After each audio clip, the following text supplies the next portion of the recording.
With the latest on the president's health status and how his diagnosis and those of other lawmakers and aides is impacting both the campaign and the scheduled Supreme Court nomination hearings, I spoke earlier with Julie Pace, D.C. Bureau Chief for the Associated Press.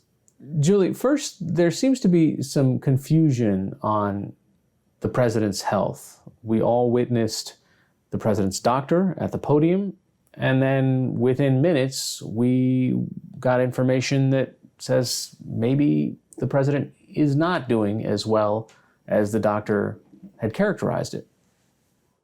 There absolutely is confusion, and this is because the doctor tried to portray, I think, a much sunnier picture of this situation. The emphasis was really on how good the president is doing, how well he is feeling, the fact that he is up and walking around. But the doctor also tried to avoid some really specific questions. And we later found out that the president had been on oxygen on Friday morning and had been in quite a concerning situation.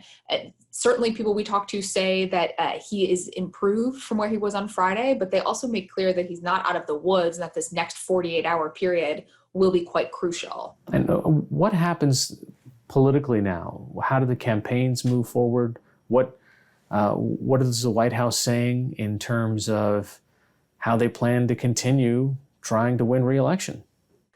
The Trump campaign is in a difficult position right now because President Trump is the draw for their tickets. There is nobody else in the Trump orbit who can draw as many people and as much interest on the campaign trail. He's not going to be campaigning, certainly not for the next several days. The campaign did announce a plan for Mike Pence, the vice president, to hold a rally later next week in Arizona. And we do know that other events are being moved virtually, but the campaign really is scrambling at this point to try to figure out how just 1 month from election day, they try to get out there and rally their supporters when their top person, the president, is sitting in a hospital right now. And there's also the not so small matter of a Supreme Court nomination. What do we know about how Congress is planning to proceed, especially considering a couple of senators now who've also been tested as positive? Right. This is not just a virus outbreak that's happening at the White House. We also have positive cases in Capitol Hill, particularly 2 senators at this point who are on the Judiciary Committee, which will be overseeing the Amy Coney Barrett hearing. As of this point, Republicans say they are pressing forward. Those hearings will begin October 12th. But I do think that this raises a concern about this fast timeline. Can they really push a Supreme Court nomination forward if there's an active concern about the spread of coronavirus on Capitol Hill? And so far, what has Leader McConnell said about this?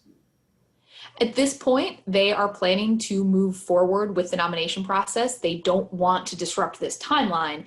McConnell hasn't fully committed to having the full Senate vote before the election yet. That still has been a little bit up in the air, but they would like to get her out of committee before the election so that they have that option. Of course, that final decision is tied up not just in what's happening with coronavirus, but also the way they think that the politics of that plays both in the presidential race and in some of their competitive Senate races. And at the moment, what's the pace of how we are expecting to get information from the White House on the president's health? Well, look, I think this is a great question, and actually one that we're pretty concerned about as journalists who are trying to get information to the American people. Up until today, in the sort of immediate term after Trump's diagnosis, we were getting some pretty brief statements from the White House doctor on paper. We had our first full briefing earlier Saturday, and we would certainly like to hope that those briefings continue on a daily basis. But I do think that the White House is going to have to deal with some credibility issues, given the fact that this first briefing today left so many questions unanswered and that the situation seemed to change so much so quickly. All right, Julie Pace of the Associated Press, thanks so much. Thanks for having me.